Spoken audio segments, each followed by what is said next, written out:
ಮಹಾರಾಜ ಕನ್ನಡ ಚಲನಚಿತ್ರದ ರಿವ್ಯೂ.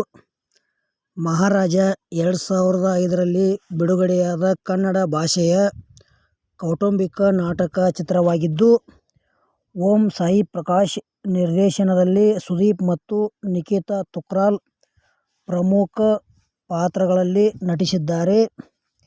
ಈ ಚಿತ್ರವು ಎಸ್. ಎ. ರಾಜಕುಮಾರ್ ಸಂಯೋಜಿಸಿದ ಹಿನ್ನೆಲೆ ಸಂಗೀತ ಮತ್ತು ಧ್ವನಿಪಥವನ್ನು ಮತ್ತು ಕೆ. ಕಲ್ಯಾಣ್ ಮತ್ತು ವಿ. ನಾಗೇಂದ್ರ ಪ್ರಸಾದ್ ಅವರ ಸಾಹಿತ್ಯವನ್ನು. ಈ ಚಿತ್ರವು 14 ಜನವರಿ 2005ರಂದು ಬಿಡುಗಡೆಯಾಯಿತು.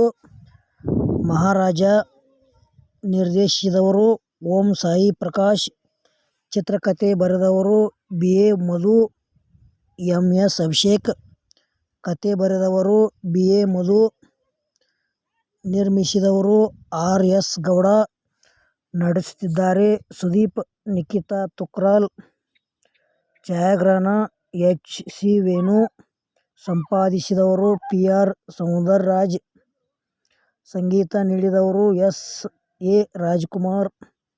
ಬಿಡುಗಡೆ ದಿನಾಂಕ 14 ಜನವರಿ 2005.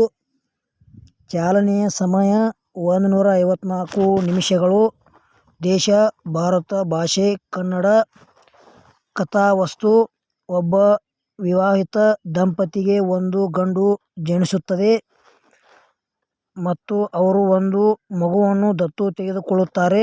ಸುದೀಪ್ ಆದರೆ ಅವರ ಸ್ವಂತ ಮಗನ ತನ್ನ ದತ್ತು ಪಡೆದ ಸಹೋದರನ ಬಗ್ಗೆ ಸೇಡು ತೀರಿಸಿಕೊಳ್ಳಲು ಪ್ರಾರಂಭಿಸುತ್ತಾನೆ. ಪಾತ್ರ ವರ್ಗ: ಸೂರ್ಯ ಪಾತ್ರದಲ್ಲಿ ಸುದೀಪ್, ಸಿತಾರ ಪಾತ್ರದಲ್ಲಿ ನಿಖಿತಾ ತುಕ್ರಾಲ್, ಅನ್ನಪೂರ್ಣ ಪಾತ್ರದಲ್ಲಿ ಭಾರತಿ ವಿಷ್ಣುವರ್ಧನ್, ಅಶೋಕ್ ರಾಜಶೇಖರ್ ಸೂರ್ಯನ ತಂದೆ, ವಿಷಕಂಠಯ್ಯ ಪಾತ್ರದಲ್ಲಿ ಅವಿನಾಶ್, ಕಿತಾಪತಿ ನಾಗ ಪಾತ್ರದಲ್ಲಿ ದೊಡ್ಡಣ್ಣ, ಕುಂಜಪ್ಪ ಪಾತ್ರದಲ್ಲಿ ಟೆನ್ನಿಸ್ ಕೃಷ್ಣ, ಸೂರ್ಯನ ಚಿಕ್ಕಪ್ಪನಾಗಿ ಸುಂದರ್ರಾಜ್, ಸೂರ್ಯನ ಸಹೋದರ ಮಾವನಾಗಿ ಧರ್ಮ, ಕಿರಣ್ ಸೂರ್ಯನ ಸಹೋದರ ಪಾತ್ರದಲ್ಲಿ ಆದರ್ಶ್, ಭರತ್ ಭಾಗವತರು ಸೂರ್ಯನ ಸಹೋದರನಾಗಿ Aravind, baby Priyanka, baby Prateeksha, master Kishan, Amulya. Maharaja Kannada ಚಲನಚಿತ್ರದ ರಿವ್ಯೂ ವಿಡಿಯೋ ಇಲ್ಲಿಗೆ ಮುಗಿಸ್ತಾ ಇದ್ದೇನೆ. ಮುಂದಿನ ವಿಡಿಯೋದಾಗ ಮತ್ತೆ ಸಿಗೋಣ. ಎಲ್ಲರಿಗೂ ಪ್ರೀತಿಯ ನಮಸ್ಕಾರಗಳು.